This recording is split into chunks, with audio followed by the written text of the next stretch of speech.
He's not going to be removed. He's not going to be removed. He's not going to be removed. You feel confident in that? Not by me. My 357 Magnum is comfortable with that. End of story. When they remove him in the Senate, I think it would cause physical violence in this country that we haven't seen since the first Civil War. I think it would become the second Civil War. I would think that there would be a strong movement. It would be very negative. Possible violence. Not that I'm condoning violence.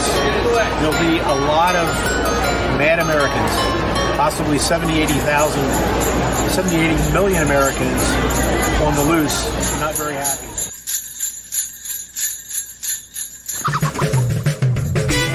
Happy holidays!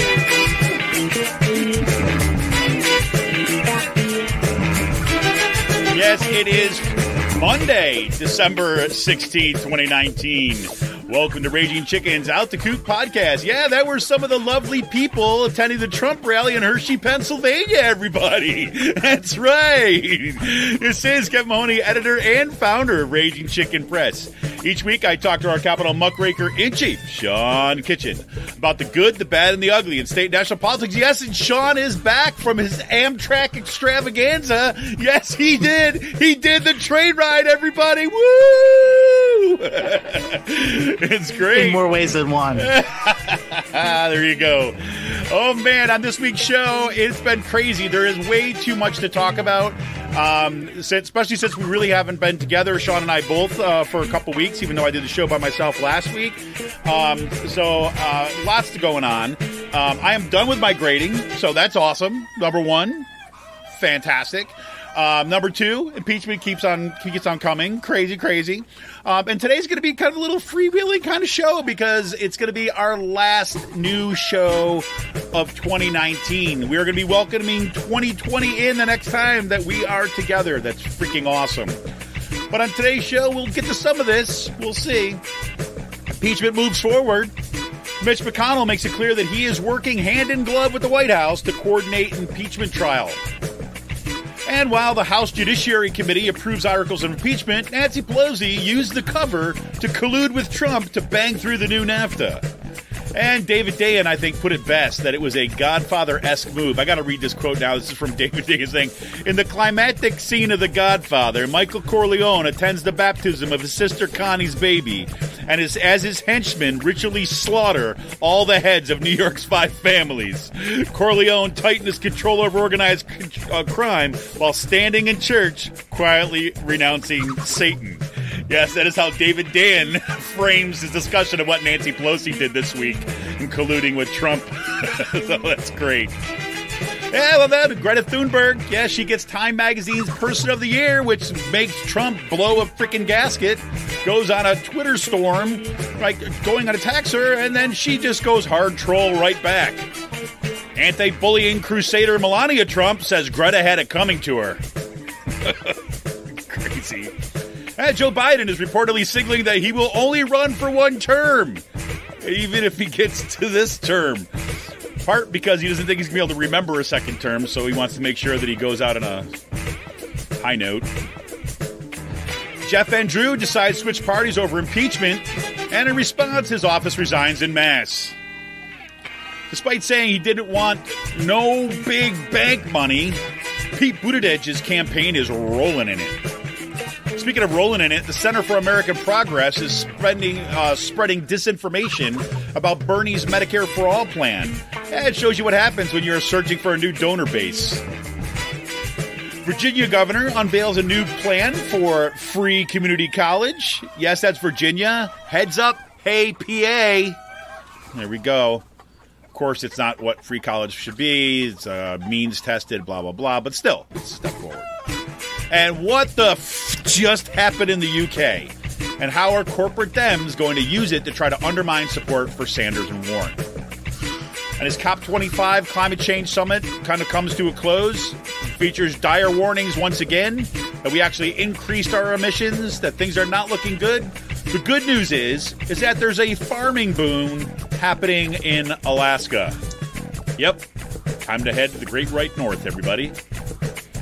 And over in Finland, that's right, their new parliament is now dominated by women under 35. And their new prime minister, Sanna Marin, became the world's youngest prime minister at 34.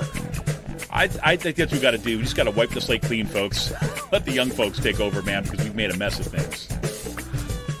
Today's PA Focus, Donald Trump and his out-of-state circus of traveling deadheads stormed into central Pennsylvania last week to welcome these degenerates. Bobby Jeffries hosted a, you're not going to believe this, Roger Stone-themed Christmas fundraiser with the leader of Proud Boys and Danielle Stella, the Republican who is running against Ilhan Omar and was permanently banned from Twitter for suggesting that Omar should be hanged. This is welcome to Pennsylvania, everybody. And Jeffries, by the way, is challenging and running to the right of Scott Perry in the PA-10 primary. There you go. Just put things in context, it's important. And the fundraiser was supposed to be held last Monday at the Rotunda Brew Pub in Hershey, but activists were able to infiltrate the guest list and chase the Proud Boys away to a dingy VFW hall to celebrate. And local Dems hung with Eugene DePasquale and Tom Breyer at the Rotund Brewery. Yeah, and they were, from what I understand, welcome with open arms there. So, there we go. Oh, yes, today's free will. First, before I get to that, in today's last call, thank you to Branko Marcetic, I think is how you say his name. A recent article in These Times, Trump's Space Force is no joke. Yes, like I have been arguing, the left should be paying attention and not just mocking what's happening in space policy. I felt I had a kindred spirit. Matter of fact, I'm going to try to get him on the show, right, just so that I don't feel like I'm someone shouting in the wilderness. Yeah, there you go. And Free Will, a bunch of releases, couple of releases this weekend. Relax and Chill, hazy pale ale brewed with oats and hopped with Simcoe, Calypso, and Centennial at 5.5 ABV. And More Structure, another hazy IPA brewed with oats and milk sugar, hopped with Uconut, Simcoe, and Chinook at 7% ABV. And this Sunday, Free will be hosting Breakfast with Santa once again. Yes, grab a beer and have a little Santa picture and eat brunch with Trey locally sourced. Come celebrate the holidays. They're also going to be hosting the Tender Hearts Incorporated blanket collection. You bring in a blanket, you get a complimentary pint, and that goes to help out folks who need it. I want to remind everybody, tune in to the Rick Smith Show on Free Speech TV this and every Saturday at 7 p.m. Eastern. You stream the show live at freespeech.org or tune into the Dish Network, DirecTV, or through the Free Speech TV app on Roku. Make sure you download the Rick Smith Show daily podcast, too, wherever you get your podcast. And if we want a progressive future, we need progressive media, folks. It's the end of the year. Come on, we need your support. You can support Pull No Punches homegrown progressive media today. Become a member of Raging Chicken Press for as little as $5 a month. Simply go to patreon.com/rcpress and choose your membership level. Not ready to become a member? No problem. Just go to ragingchickenpress.org and click the big blue donate button in the right sidebar. But the best way to help keep the media in the movement in the media, become a member for as little as $5 a month. Go to patreon.com/rcpress today, and maybe we'll talk about some kind of some new things coming in 2020 that has been basically made possible by members like those folks who are out there who are members. So why don't you join them? And you'll be able to get some exclusive content coming in 2020. So we'll talk about that a little bit, maybe. So there you have it. Sean, man, welcome back, man. Yes. How was the train ride? You finally got your, I told everybody last week that, that you've been asking for a special train ride, Amtrak train ride for years for Christmas, and that you've got nothing. Everyone thought you were just joking about it, but you finally decided to take matters in your own hands and make your dream come true, really. So I'm glad you gave yourself the opportunity to do that. Oh, yes, it was awesome. No, it was a fun ride. It's very convenient, that's for sure. It's a lot cheaper than driving into Center City, Philadelphia for the day. It's a lot easier. So, no, it was really nice. It was enjoyable. I got on the train, put my headphones on, listened to music for about an hour and a half, and there we go. I was down Center City, Philadelphia, and dumped me right off where our meeting was at. Yep, there you go. Trains rock. All I got to say. Yeah. I love the train. So yeah. Cool. So, man, I mean, I don't know. This week has been nuts. And like I said, everybody, that this is kind of like this is our last new show of 2019 before we hit the new decade of 2020. So it's kind of like a good kind of looking forward, looking back kind of thing. But, it's like I don't even know where to begin with some of this stuff. There's no way we're going to be able to get through everything today.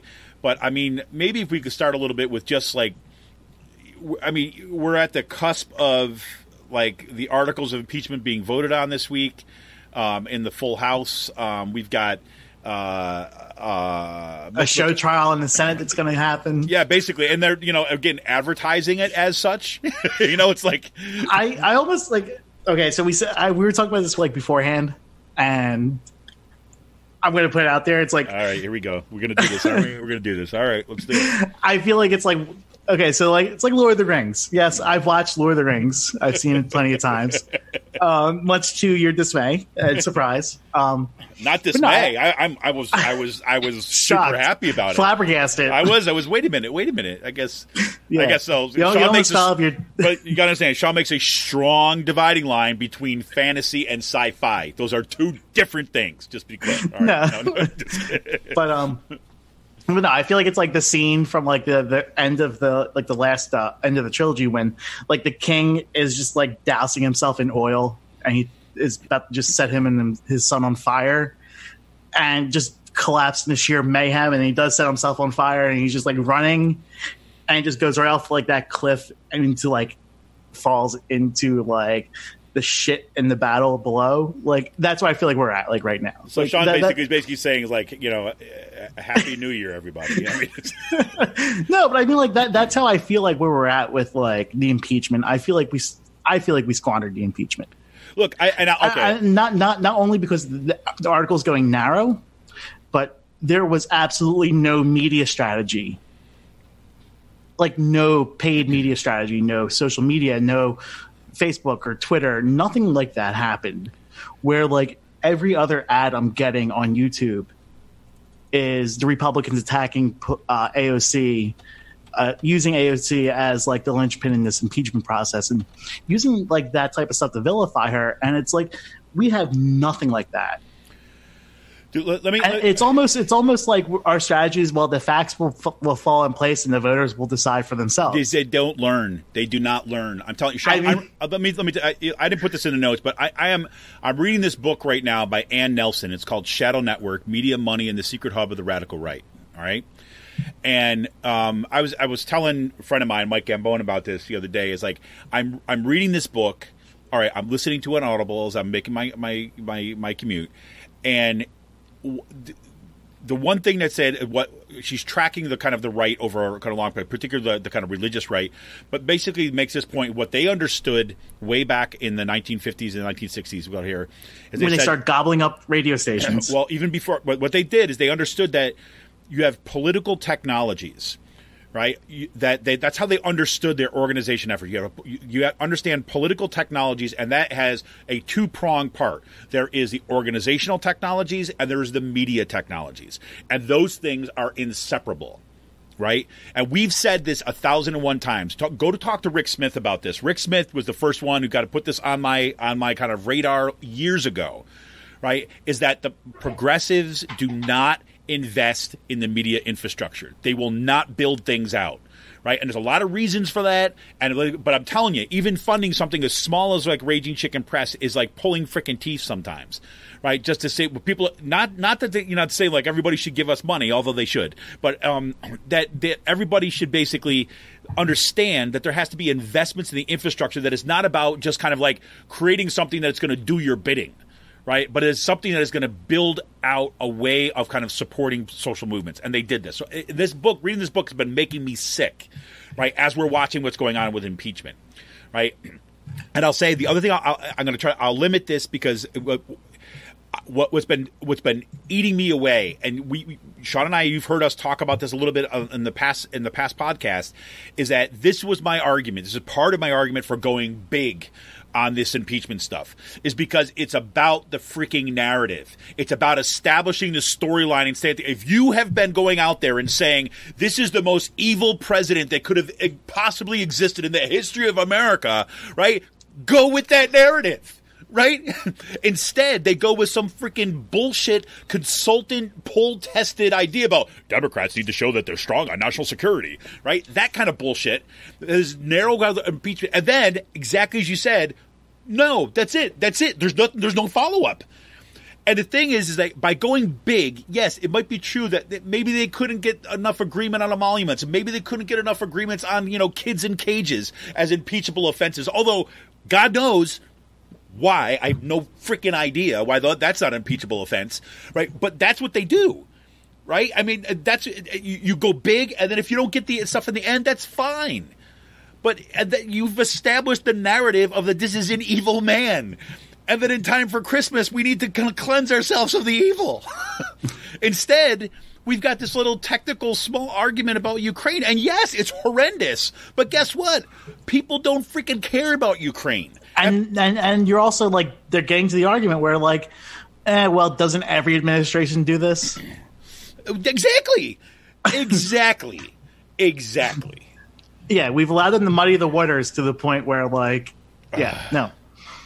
So I don't know, and I'm telling you, I'm not making a prediction here, but it is making me extraordinarily nervous. And then watching some of the clips of the Trump rally last week. I mean, so I got to talk to someone who actually was there, got credited for it, Roxbury, and he was saying that when he was setting up, you had to go there 10 o'clock in the morning to set up. So he was in line at 8:30 for a 9:30 setup. And the sound technician was telling people, make sure you bring earplugs and headphones, because it's going to be so freaking loud tonight. And it's almost I guarantee you, they've done this research. The Trump people have done research on this. They've the decibel level had to be 120, 140 decibels inside the Giant Center. It was just so friggin' loud where you are nuking these people's brains. Right. And disorienting them. Yep. I mean, you are disorienting them where they're not going to be able to hear right for days, but you're nuking their heads, turning their brain into mush almost, and recreating what they should be thinking with this disorientation. And I guarantee you, it's some sort of crowd control mechanism that was developed. It's this is what he's going out and doing rally after rally. Dude, this is out of the textbook about authoritarianism, about how you actually fan the flames of kind of mass kind of commitment, and because you are talking about. Also, if you're a Peaky Blinders fan, definitely recommend watching the last season that came out.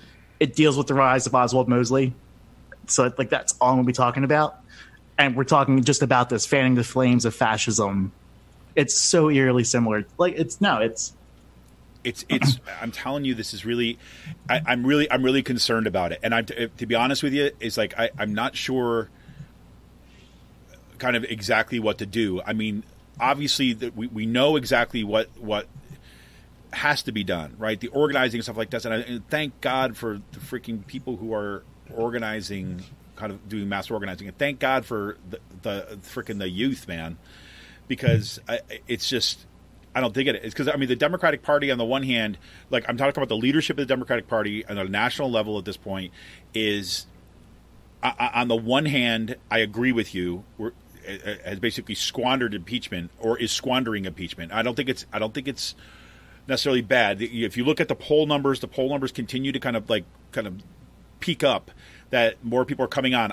My problem is I just have not run into those people who are charged up about the impeachment process.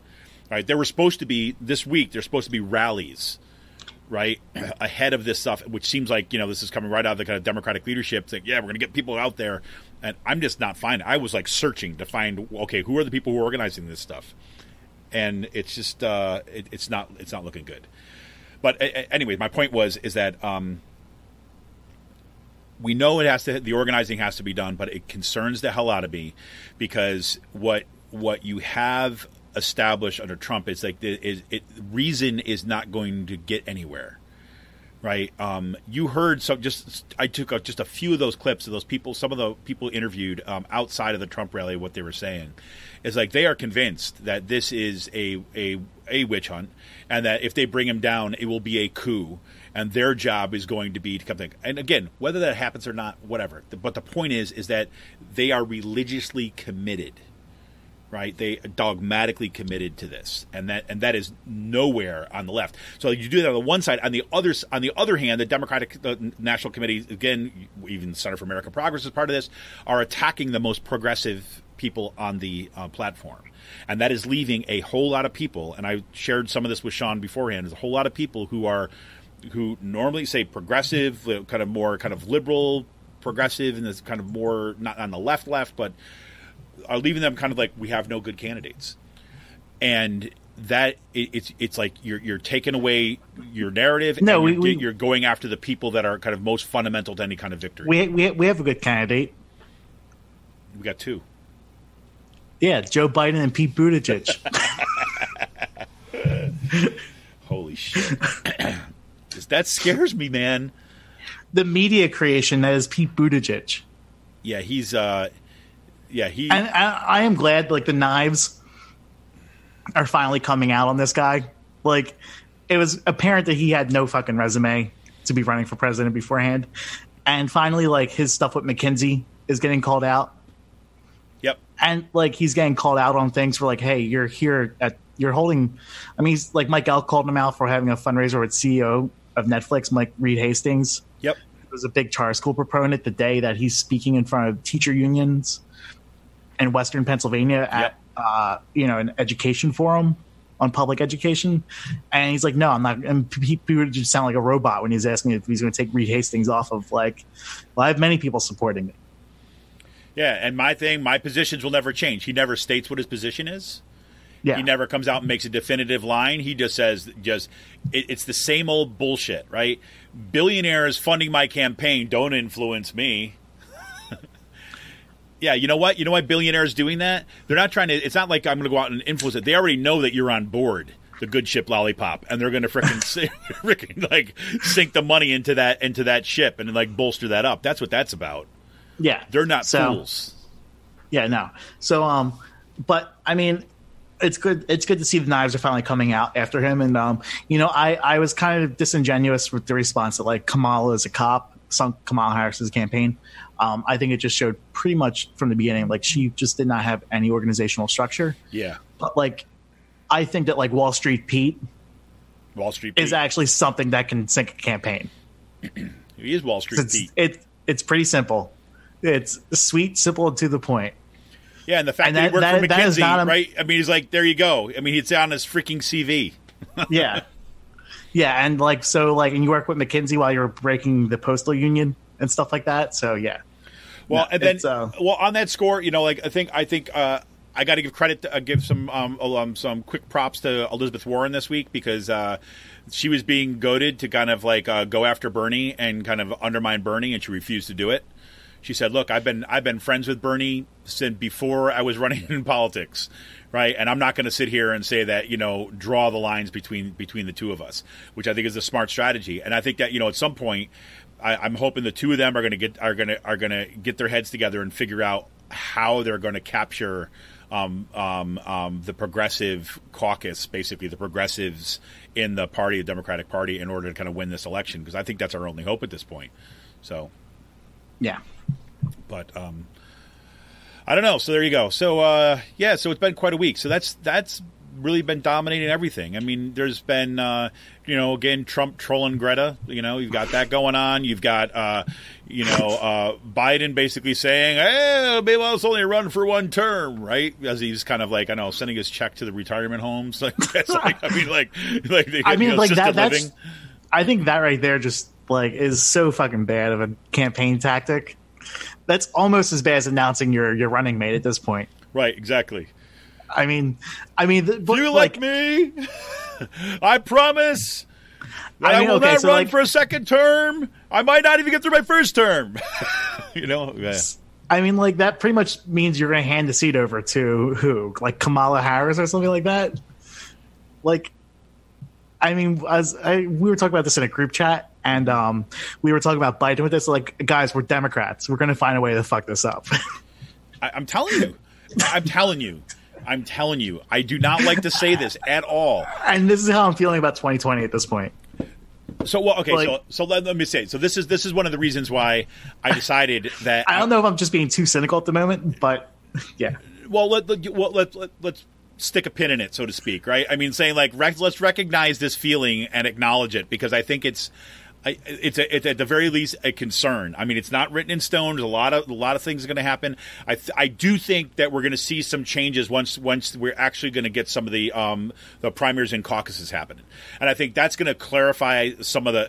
At least I'm hoping it's going to clarify some of my angst around this stuff, because then we're not talking about talking heads out there kind of trying to work their spin jobs, but we're actually kind of talking actual votes and actual delegates being accumulated, and I think that's going to be there. But and then how about like Mike Bloomberg just spending money everywhere? Yeah. I mean, like, that's also another thing that's just pissing me off. Like, I mean, when we talk about like tamping down enthusiasm, like I see like 5 Mike Bloomberg commercials during like an Eagles break yesterday. Like, come on, like. Yep. But look, it matters. Look, I there was someone that's close to me who basically said, be clear, not my immediate family. Like, it's like my kids know what's right. Right? So be clear. Like my wife, she's like, whatever. That's what I'm not talking about. But someone that I know well, said that they were think that Bloomberg might be good. Oh, I had that same exact conversation with someone at Thanksgiving dinner table. Like my brothers-in-laws who are Democrats were like, I think Bloomberg would be good. And I said, like, Bloomberg is only shooting for one group of people. And she's like, they're like, who's that? It's like white suburban people who want to feel good about themselves. Yep. And like that just ceased the conversation. Yeah, I was going to say, like, so who's playing today? But I think it's because of exactly what you're saying, because of the money. Look, most people do not pay attention to politics the way that we pay attention to politics. And so they hear things in passing. They get repeated because Bloomberg is sinking all this money into his kind of this media blitz, right? And then the existing mainstream media basically wants Bloomberg to kind of like be someone that they are there so that they can kind of keep everything as it is, status quo for them.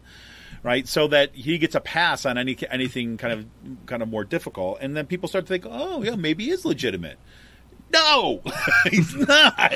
He's a freaking billionaire who's running an ego campaign. That was basically what I said to this person. And they're like, "Oh, really?" I'm like, "Yes."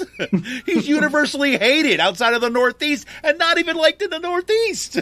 Right? And he's pretty much hated in New York City. Exactly. I mean, it's like this guy's got nothing, right?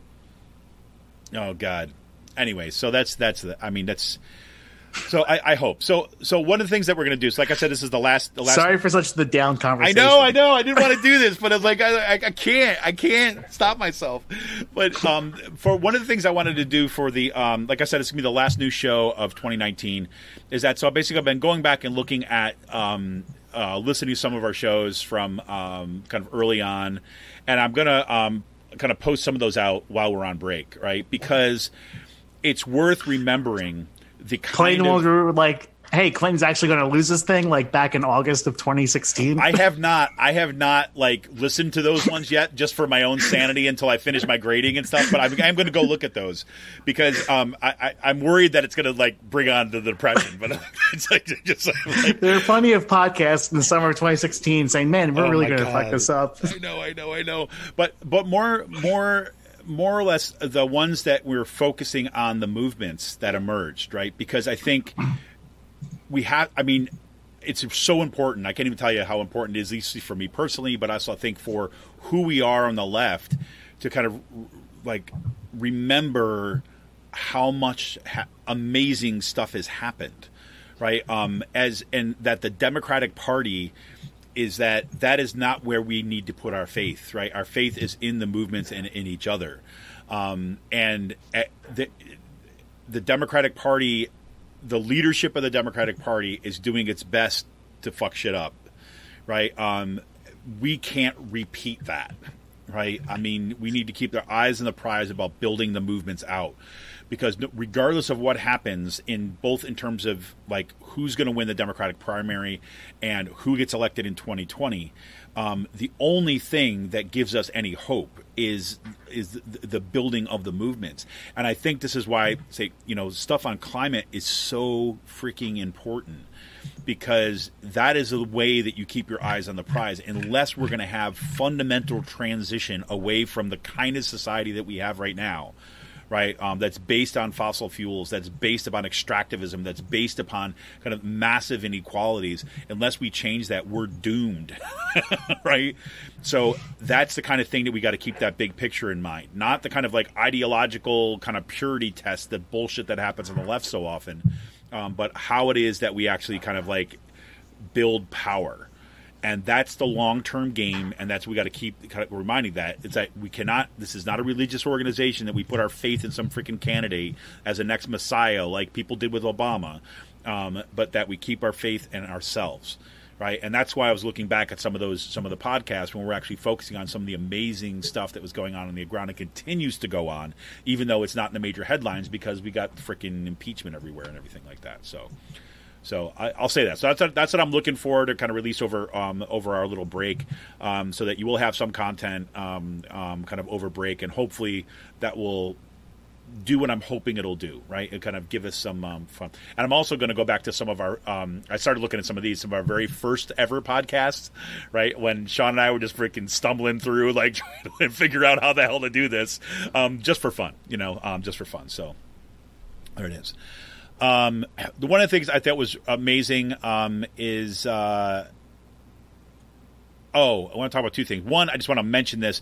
Check out what's happening in Finland, is because it's freaking really cool, right? You have the entire parliament. The election just happened. The entire new parliament is dominated by women under 35, right? Women, right, are in the majority in the parliament, right? And kind of they are in leadership positions. Matter of fact, their new prime minister, right? She just was just going to vote in, I guess, the past Sunday. Sanna Marin, I think is how you say her name. She is 34, the youngest prime minister in the world, right?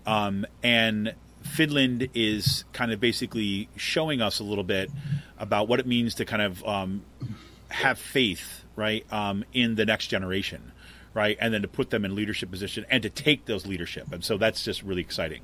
On the flip side of that, can we just talk a little bit about UK? Right? Just because it's. You want to make it more depressing of a podcast? Well, I don't even know. I don't even know the defeat was the defeat of Labour was so resounding. It's from like what it sounded like was like there were two factions within the Labour movement. The Labour Party were leave and stay. Yep. And Corbyn had to, I guess, he decided to, instead of sticking out of the position one way or the other, he tried to play both sides of it and lost. And it would have been a tough situation either way. I don't think we should like put a full stop on progressive politics because Labour got crushed. Right. I think like they were in such a tight, horrible spot where I guess people were just said, fuck it, we want to get this over with. And right. That's what they did. Well, and I think that this is what we're seeing right now is like, this is what concerns me most about that. Is like, it's also like, it felt like an apathy. There was just, people were apathetic. Well, I think there was a lot of people that just didn't like Jeremy Corbyn, right? That's part of it. And part of it was just, he is, if you look at the platform that they put out, right, the manifesto that they put out, there was a huge support for so much of that was in there. But, yeah, I don't think you go back to a Tony Blair. No. But I think that's going to be the push, right? I mean, they're going to be, and like Macron already picked up on this almost immediately, right? You saw this echoes that were happening in Washington. I mean, Biden was picking up on this, saying we can't go too far left.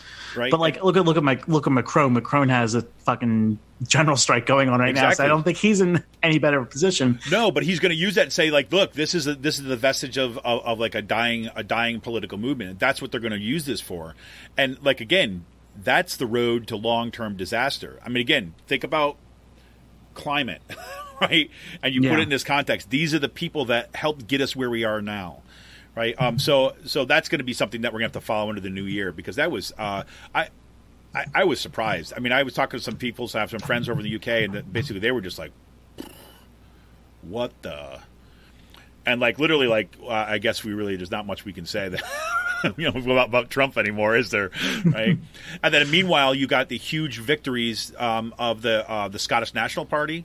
Right, they just basically took over and renewed calls to say, okay, time for another referendum to leave the UK. Let's get the hell out of Dodge. Right, similar things happening in Northern Ireland. Right, and so there's a lot of things in the mix over there. But the key thing there is, like, again, exactly. I think we're going to watch the implosion of the United Kingdom. Yeah, I think that's absolutely true. I mean, I actually think you're going to watch the unraveling. I think Scotland breaks off. I think maybe Northern Ireland breaks off. I don't know, but like, I mean, you're asking for borders in Northern Ireland again. You're asking for, this is not going to be a good time for the people in England. No. Matter of fact, I got to talk to my neighbor. My neighbor is Scottish, and his son is actually studying over there right now. Like, and I haven't kind of connected up with him yet since the election. Just be like, dude, what's going on? He's still got family over there and everything like this, and he was like, yeah. So there it is. There you go. But so remember, when you're kind of feeling bad about the Labour Party in the UK, don't forget that they were the kind of the head of the largest empire and brutal empire in history. So okay, there's that, and then Finland, right, is going a different direction. They seem to be doing all right. So remember that. All right, Sean, anything else in the kind of the national scope?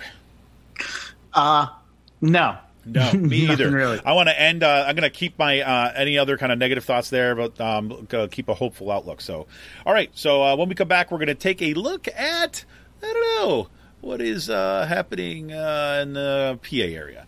All right, so this is Kevin Mahoney, editor and founder of Raging Chicken Press. I want to remind you, you become a member of Raging Chicken for a little $5 a month. Just simply go to patreon.com/RCPress today. Exclusive members-only content coming in 2020. We'll be back right after this message.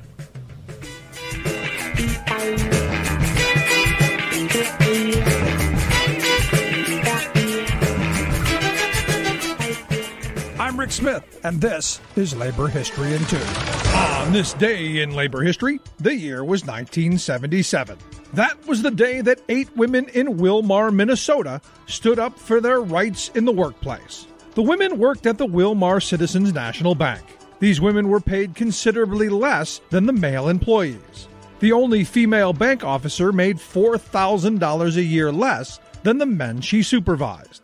Anger over the pay inequity came to a head when the women were told to train a new male hire. He would be their supervisor despite having less experience. He would also make more money. The women went to the bank president, Leo Persh, to discuss the unequal pay. Persh told the women, "We're not all equal, you know." He argued that men needed to be paid more because they paid for dates. For the women, this attitude was the last straw. They filed a complaint with the Equal Opportunity Employment Commission. They also formed a union. The Wilmar Bank Employees Association Local 1 became the first bank employees local in Minnesota. Negotiations with the bank went nowhere. The union decided to strike. Both the National Organization for Women and the United Auto Workers supported the strikers. For 2 long years, the strike wore on. The women picketed in the freezing Minnesota winters. They even lost friends over their stand. They became known as the Wilmar 8 and even saw their story turned into a made-for-TV movie by NBC. Despite the national attention, the bank refused to budge. The women ended the strike. Only one of the women went back to work for the bank. but she was demoted from her previous position and did not stay there long. And while the women did bring national attention to the issue of unequal pay, they paid a steep price for their courage. Today's Labor History in 2 brought to you in memory of Carol Hillman, a passionate friend of workers and volunteer of the Illinois Labor History Society and The Rick Smith Show.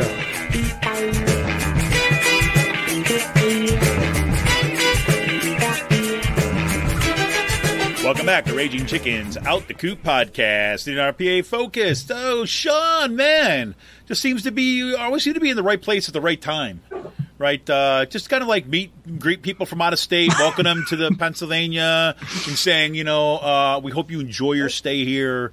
So, it turned out to be a good week for it. Yeah, no, Monday was fun. So the one thing I did not put in there is Roxbury and I were able to track down. It was me. It wasn't Roxbury. I was able to track down the locations of where they were all meeting, the Proud Boy people. So we found out the second place that they picked. So they actually were the VFW Hall was their third place. The second place that they picked was this Aruga's type restaurant. So pretty much literally like something out of Office Space, like those type of like sports themed like restaurants like Applebee's Shenanigans. Exactly.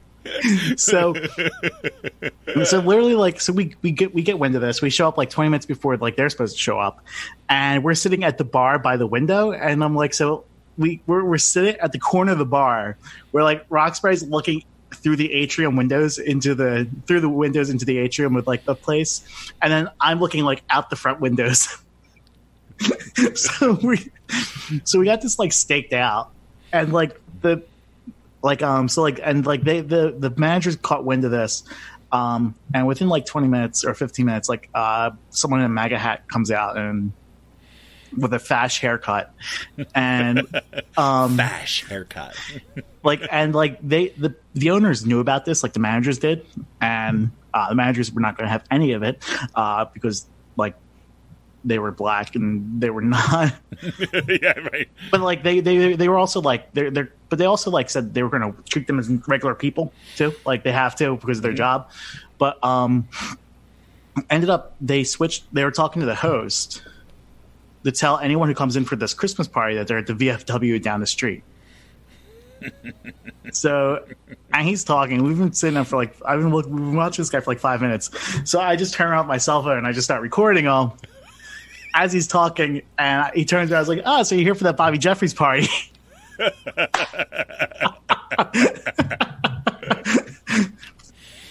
if there's one thing you get to know about me, I like to mess with people and record them like that. And it was pretty funny. Well, dude, and here the guy turned out to be Jacob Engels, who is Roger Stone's associate and one of the head writers at the Gateway Pundit. This doesn't get any better. It doesn't get any better. Well, I like the fact because he owned you, man, because then he started recording you. Yeah. What Sean didn't tell you is that everyone else who came in after that who looked like they wanted to go that Roxbury and Sean went up to him and said, oh, yeah, they're all down at the Olive Garden.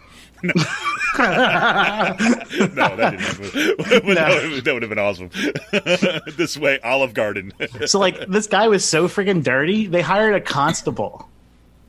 They paid a constable. You mean like from Britain? Well, like, okay, so the big boy constable. So people don't realize like Pennsylvania has a constable system. I know. It's always blown my mind. It's so fucked up. It's one of the most. You're giving a badge to an elected position to a fucking racist person most of the time to go chase down warrants. Oh, constable? Like, so instead of having like warrant officers, what like the city of Philadelphia has, people going out and serving warrants, they have the constables. So this guy hired a constable to stand out there with him, and the constable looked like a neo-Nazi as well.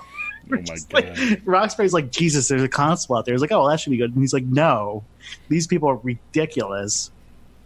And like, you're like, he's like, we got out of there real quickly after that. So, but no. So afterwards, because like of the work of the local activists in the indivisible groups. They were able to come up with fake names, burner phone numbers, get onto this list, and infiltrate it and figure out where they were at. They all met up afterwards, or a good number. I'm not going to say they all, but yeah, a good number of them met up afterwards. Indivisible members at the Rotunda Brewery, who canceled right away because they did not realize these were like fascists that were having the party. Once they were made aware of it, they then they cut ties. Yep. And we all had beers with Eugene DePasquale and Tom Breyer at the brewery where we chased them from. Nice. You can't beat that. Yeah. Can't beat that. So, I mean, yeah, this is how freaking crazy. How freaking crazy. I mean, it's like, but what's nuts about this, right? I'm just going to say, I know I've said this like 1,001 times, is like, this is the value of you in Harrisburg, right? This is the kind of stuff that people just didn't do and were not doing. Right, and how freaking important it is, because it's showing up to a fucking Arugas 20 minutes outside of Harrisburg just to like fuck with these people and track them down, to show them like, hey, like we're media and we also like can figure out like where you're at. Well, and it's also like this, right? It's also kind of like these discussions are not abstract, right? We're talking about these like MAGA people. We're talking about these right wing, and these people are also straight up fucking assholes. Oh, like that's what I mean, exactly. Like they doxed a reporter this past week. He was getting getting death threats and everything. They doxed a local activist. That activist had to like spend the weekend when Trump was here outside of the district, because they were getting physical threats, and the authorities were like, you should probably go lay low somewhere else for a couple of days. Like, no, like this is the shit they had to deal with because of this fucking circus that came into town on Monday. And it's like, and this is the kind of stuff by saying like, look, this is actually happening like within a stone's throw, right? Not that you threw stones, but you might have. But I'm just saying you could have if you wanted to. But, yeah. But you know what I'm saying? It's like this is not something that's happening abstractly at some national level. It's happening right there, right? I mean, anytime this kind of like freaking caravan of corruption ends up kind of like making its way through a space, this is what you see these people, the degenerates that show up. I mean, like these are like, and no, I mean, like, and for the most part, like these people are like deadheads. They travel from rally to rally. They call themselves the average Joes. Like Roxbury was telling me about these people, and like no, there's like about like 4,000 or 5,000 of them that are dedicated to travel from place to place. Yep. So really, locally, not that many are showing up, but there's a committed core of people that it just travels like a caravan. Right, you know, and the fact that like this fundraiser that like we chased had the new leader of the Proud Boys had Danielle Stella, who got kicked off of Twitter permanently, got the permaban from Twitter because she threatened that Ilhan Omar should be hung. Like these are the people that are coming in, yep, and supporting the candidate that's running to the right of Scott Perry, like. And you got to think, like, this is driving Perry insane. That these gateway pundit assholes are coming into your race. This alt-right, like, group of fuck-ups are coming in here. I know they're causing... They're obviously, they're making him worried. Because now he's in a rock and a hard place. Yeah. I mean, he'll probably win. I'm just smiling, everybody. That's why I got a big smile on my face. Yep.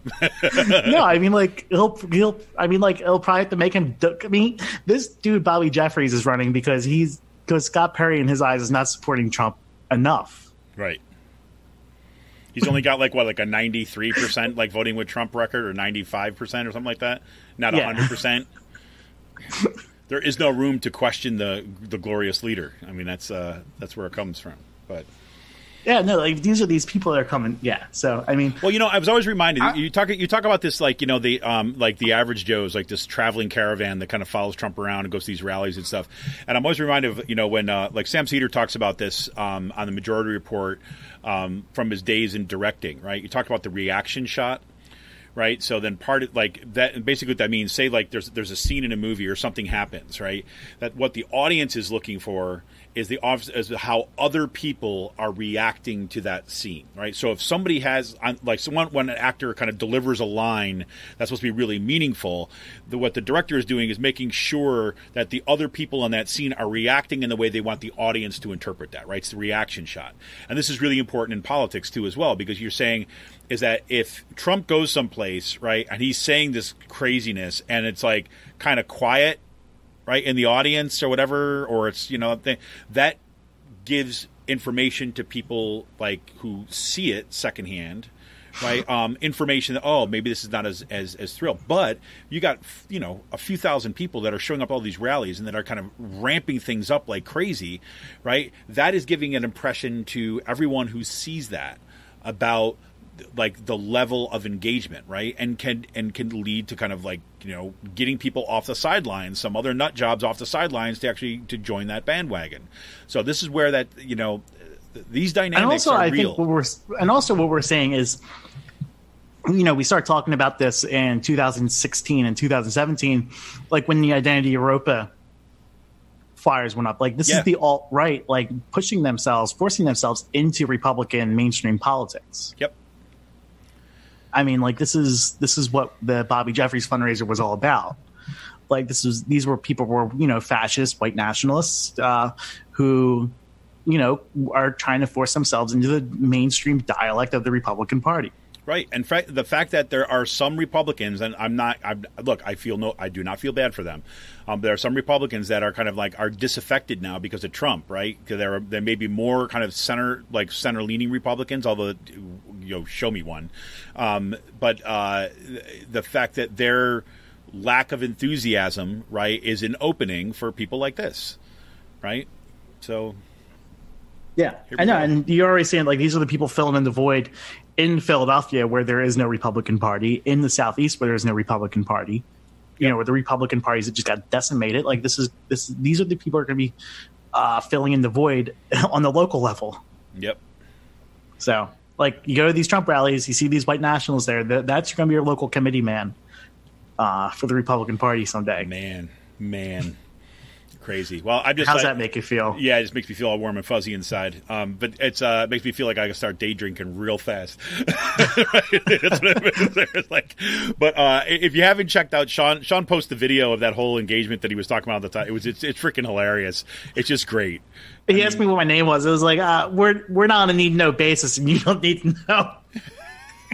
He just like. He was like, "What?" You know what? I think I'm going to do this.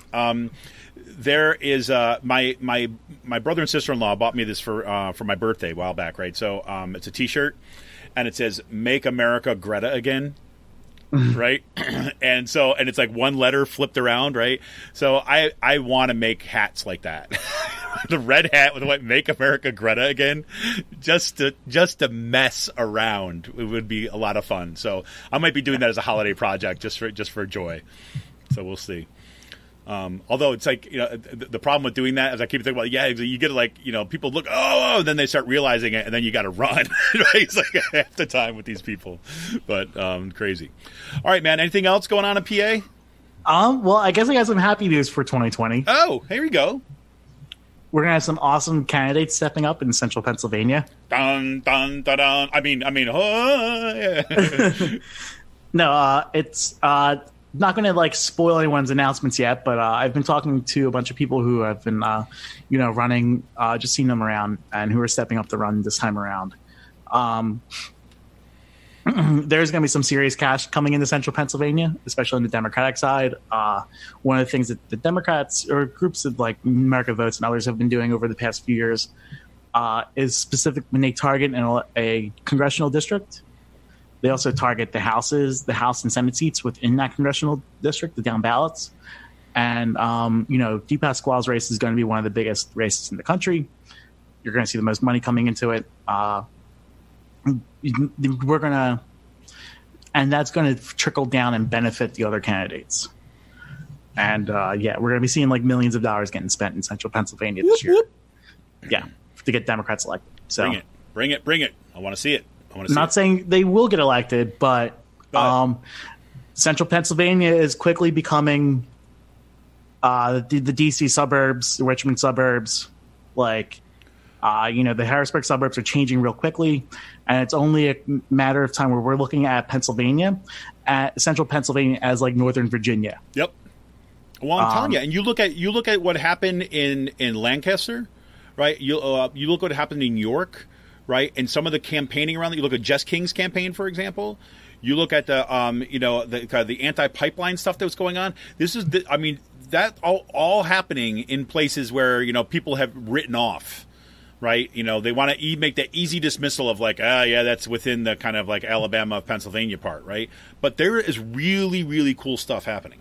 Yeah, no, and I really think that like people, especially in the national level, are not going to start picking up. But I would say within the next, once we get a Democrat in office out here, like once Eugene wins, this place is going to flip pretty quickly. Like. It's just the demographics are changing. Cumberland County is one of the fastest growing counties in America right now. All Democrats pretty much moving in.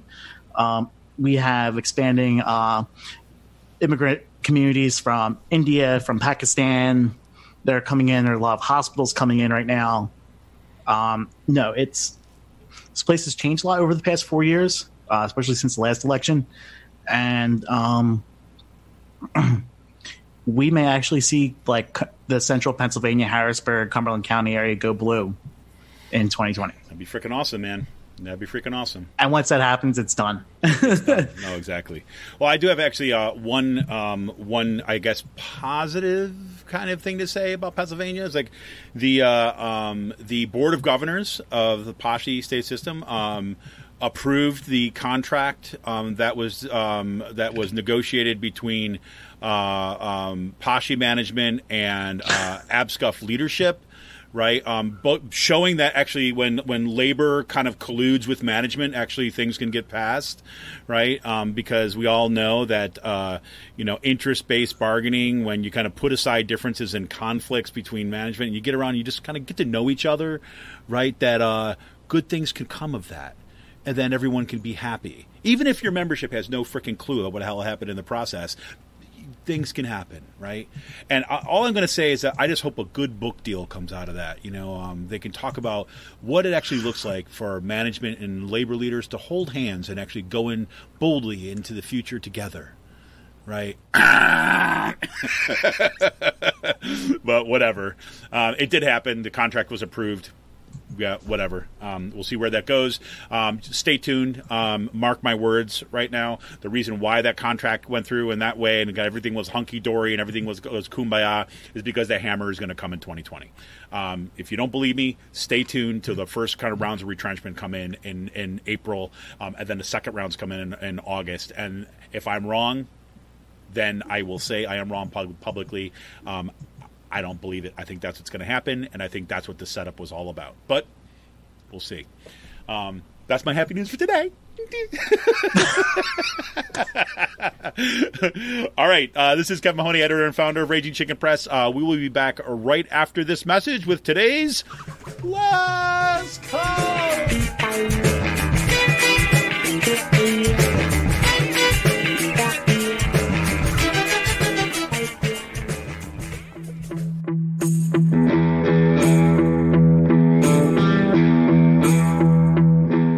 This is Kevin Mahoney, editor and founder of Raging Chicken Press.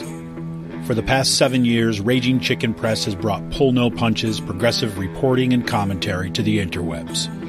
Our long-form investigative pieces, stories that no-access journalist wants to touch, or rollicking weekly podcasts strive to advance progressive movements and perspectives rooted in the struggles happening across the country or down the street. We've broken national stories and caused our share of discomfort in the halls of power. If we want a progressive future, we need progressive media. And you can help support Pull No Punches, homegrown progressive media today. Become a member of Raging Chicken Press for as little as $5 a month. Simply go to patreon.com/rcpress and choose your membership level. We need to make sure to keep the movement in the media and the media in the movement. Best way you can do that is to become a member of Raging Chicken today by going to patreon.com/rcpress. Thank you for your energy, your encouragement, and your support. Keep up the fight.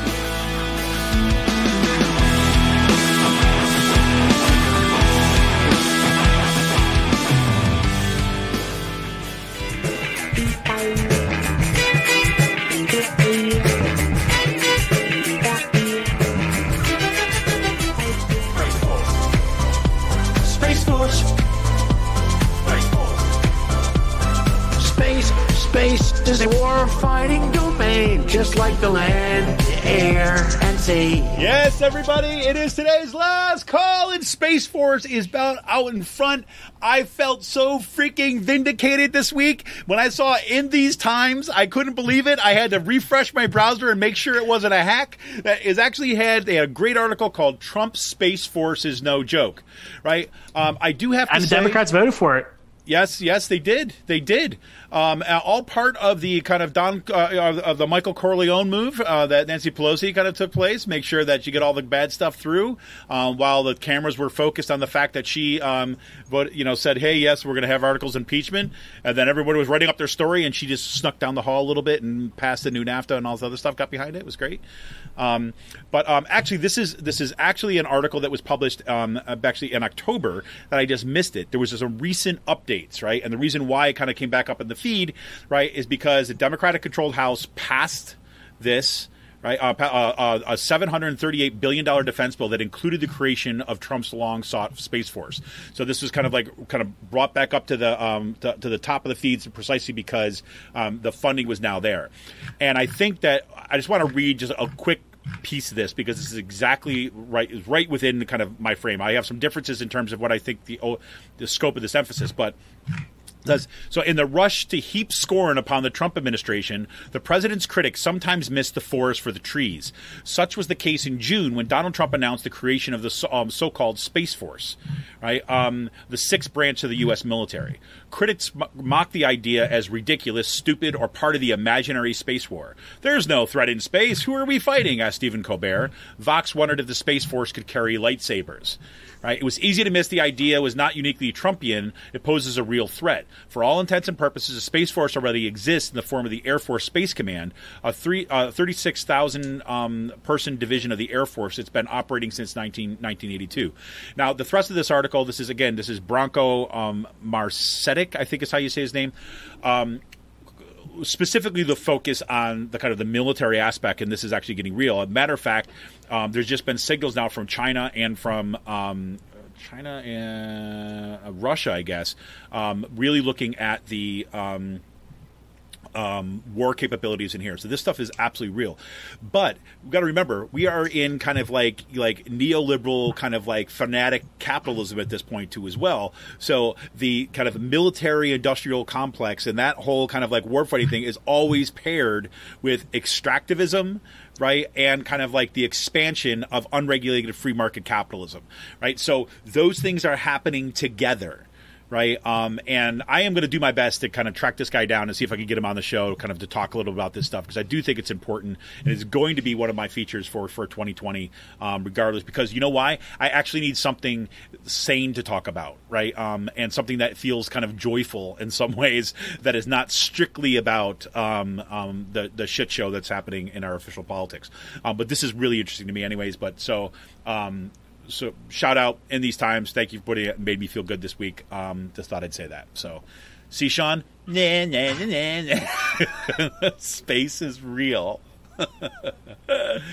Anyways, I also want to talk about Free Will. Free Will's got a couple of releases this week. As I mentioned at the top of the show, Relax and Chill. There's two hazy IPAs coming out. Relax and Chill is a hazy pale ale brewed with oats and hopped with Simcoe, Calypso, and Centennial at 5.5 ABV. And More Structure is a hazy IPA brewed with oats and milk sugar, hopped with Euconaut, Simcoe, and Chinook at 7% ABV, and both will be available at both locations tomorrow on Saturday. That would be the 17th. And on Sunday, the 17th. Wait, something is wrong with my dates here. Sunday, I say it's Sunday the 15th in Percy. No. It must be Sunday the 17th is the return to Breakfast with Santa. So you can check that out. I've got the link in the show notes. I do have to say, too, as well, that I have been slowly breaking into my collection of Ralphius and Ella. And I have to say, the spicy cherry Ralphius is freaking amazing. I don't know if there's any left. And then last night, I had, after in celebration of finishing off my grading, I had the Ella that had fig and orange in it, and it was delish. So that's that. So what's going on your end, Sean? Anything fun? Nothing too much. I see you've been kind of like jonesing after kind of camera bodies. Yes, I have. I'm looking at new cameras. I'm definitely looking to get one this year. So, I bought a actual frying pan, like a good frying pan, the other day. You've never had a frying pan before? Well, no, I mean like shitty ones. Oh yeah, okay. I see what you're saying. Yeah. But I actually went out and bought like a nice like $40, $50 pan, and it's amazing what like having a good pan does. It's a whole different world. Yeah. So, no, but I've been cooking more lately. I've been doing a lot more like Italian stuff. So yeah. No, one of the things I want to focus on in 2020 is cooking more, because my mom and my brother are both good cooks. Yeah. So it's just like I should. No excuses like for me to like not be cooking at all. Well, and also you guys have got this long-standing kind of competition thing going on there. Like, so we're not going to do who's going to do it better. Yeah, but no. So, well, the good news too, I think, as we kind of approach getting ready for, I'll say Christmas and New Year's and things like this. I mean, your family, I'm sure, is really psyched because if you're buying yourself these kind of new kind of like high-end kind of frying pans, that they're getting some freaking good gifts for Christmas this year, because you got freaking money bags over here just kind of shelling it out. So I'm glad you're getting the holiday I've actually season. I've actually been saving money by like not eating out. Yeah, I see. You mean not eating out is like, that's like the code for like buying my family really good gifts, right? just turn in the screws, Sean. Just turn in the screws. No, but you going home for the holidays and everything? Yeah, I'll be going home this Wednesday. My family's in Disney right now, so I have to go home, go watch the cats. Oh, that's cool. So, yeah, I'll be going home on Wednesday and be staying home through Christmas. Nice, good. Well, I will be visiting my folks actually up in after Christmas. I'll be visiting my folks in upstate New York, which would be great. I'm really hoping there's going to be some snow up there I'm really missing it. Although it's supposed to be snowing here today, although I haven't seen it yet. But want to remind everybody that this is our last show of 2019. Our last new show, I should say, for 2019. It has been quite a ride if you take it from after this election. This has been kind of like a tough time historically, I think, and I'm hoping 2020 is actually going to get the reboot. But going to wish everybody all the best for the holiday season, and have a really joyous new year, and hope that our crazy political life doesn't overshadow the opportunities to spend time with those people you care about, right? And kind of reconnect and remember those things that are kind of important, because I think they help sustain us, right? As we kind of going to build towards a future that is filled with peace and justice and all that kind of stuff, right? The things that we hope for during these holiday seasons. So yeah, Sean, I wish you the best of holidays, and I wish everybody listening the best of holidays, and I guess we're going to see everybody in 2020, huh? Let's hope. Let's hope. There's always a dark cloud looming, everybody. There's always a dark cloud. Yeah, no. I'm looking forward to it. I'm looking forward to see what opportunities open up this year and what type of fun I could get to have.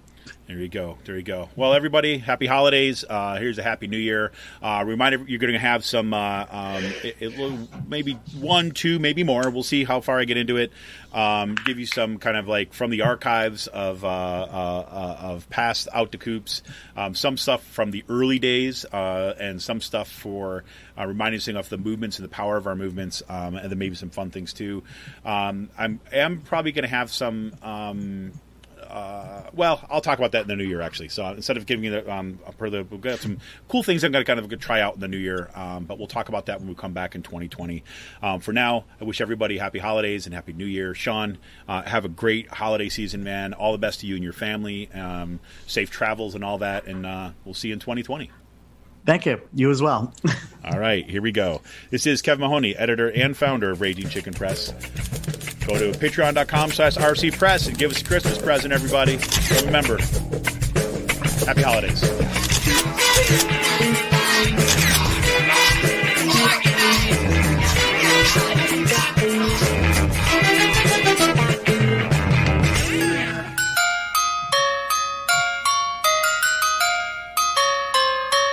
He's not going to be removed. He's not going to be removed.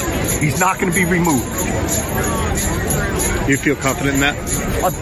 Not by me. My 357 Magnum is comfortable with that. End of story. And they remove him in the Senate. I think it'll cause physical violence in this country that we haven't seen since the first Civil War. I think it'll become the second Civil War. I would think that there would be a strong movement. It would be very negative. Possible violence.